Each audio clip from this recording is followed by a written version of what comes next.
नमस्कार दोस्तों।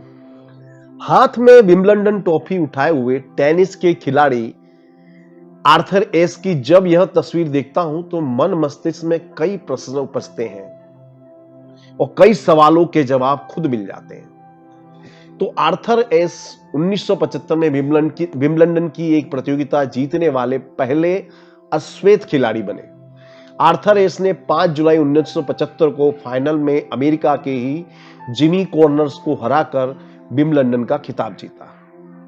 Arthur tennis जगत में अपना सिक्का जमा चुके थे। अपने कैरियर के शीर्ष पर वह किंग बन चुके थे।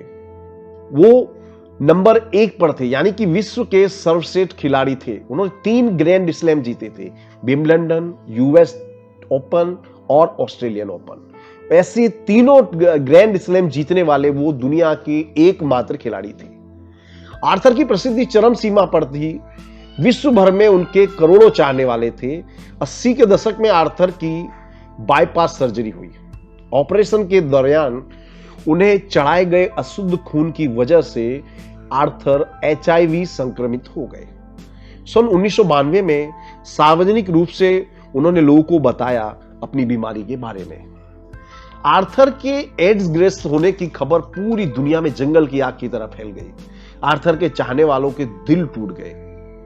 आर्थर को हर रोज दुनिया भर से लाखों खत आते थे जिसमें उनके फैंस उनके प्रति संवेदना व्यक्त करते थे। एक बार उन्हें पत्र लिखने वाले ने उनसे सवाल किया कि भगवान ने इतनी बुरी बीमारी देने के लिए तुम्हें ही क्यों चुना? Why only you? आप ही क्यों?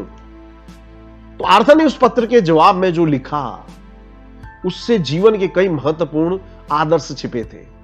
ये जो पत्र का जवाब था, ये आपके जीवन की दशा बदल देगा। तो आर्थर ने अपने पत्र में लिखा, पूरी दुनिया में 5 करोड़ बच्चे टेनिस खेलना शुरू करते हैं। उनमें से 50 लाख टेनिस की शिक्षा लेते हैं।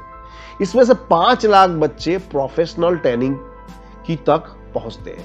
इनमें से 50,000 सफल होकर सर्किट तक जा पाते हैं और इसमें से 5,000 ग्रैंड स्लैम तक जाते हैं, जिनमें से 50 विंबलडन तक पहुंचते हैं। इसके बाद 4 सेमीफाइनल में पहुंचते हैं और आखिरी 2 लोग फाइनल में पहुंचते हैं। ईश्वर के आशीर्वाद से 5 करोड़ युवाओं में मैं वह सौभाग्यशाली व्यक्ति बना जिसने विंबलडन को जीता। मैंने विंबलडन के कप को अपने हाथों में पकड़ा हुआ था। उस समय मैंने भगवान से यह नहीं पूछा कि why only I? मैं ही क्यों? जब ईश्वर ने मुझे सब कुछ दिया तब मैंने ईश्वर के ऊपर कोई भी प्रश्न नहीं उठाया। तो उस दुख की घड़ी में मैं ईश्वर को कैसे प्रश्न उठा सकता हूं? तो दोस्तों, जब भी हम सफल होते हैं, सुखी होते हैं, तब ईश्वर को धन्यवाद नहीं देते और ना ही उस ईश्वर से पूछते कि ईश्वर तूने मुझे ही क्यों चुना, मैं ही क्यों? यह सवाल हम राम जी से तब नहीं पूछते जब उनकी असीम अनुकंपा से हम दिन रात प्रगति करते हैं, मैं ही क्यों? यह प्रश्न हम अपने भगवान से तब पूछते हैं जब हमारे ऊपर दुख का पहाड़ टूट जाता है, जब हमारे जीवन में सफलताएं आती है, धन धान्य ऐश्वर्य पारिवारिक सुख सब कुछ संपन्न होता है, तब हम ईश्वर से कभी प्रश्न नहीं पूछते। जबकि वास्तविकता यह है दोस्तों कि कठिनाइयां और चुनौतियां ही जीवन में बदलाव का मुख्य स्रोत बनती है। We don't mature with time, we mature with damages. मैं ही क्यों? Why only I? कठिन समय में परमपिता परमात्मा से यह प्रश्न पूछने से पहले उन सुखद क्षणों को याद कीजिए जो प्रभु की असीम अनुकंपा से आपकी झोली में आए थे। और विश्वास कीजिए, जब सुख के पल नहीं ठहरे तो दुख भी ज्यादा देर तक नहीं ठहरेगा। ईश्वर में श्रद्धा रखिए। ईश्वर जो भी करता है अच्छा ही करता है। आई एम श्योर दोस्तों आपको ये वीडियो अच्छा लगा होगा, तो इसे लाइक और शेयर अवश्य कीजिएगा। Thank you very much.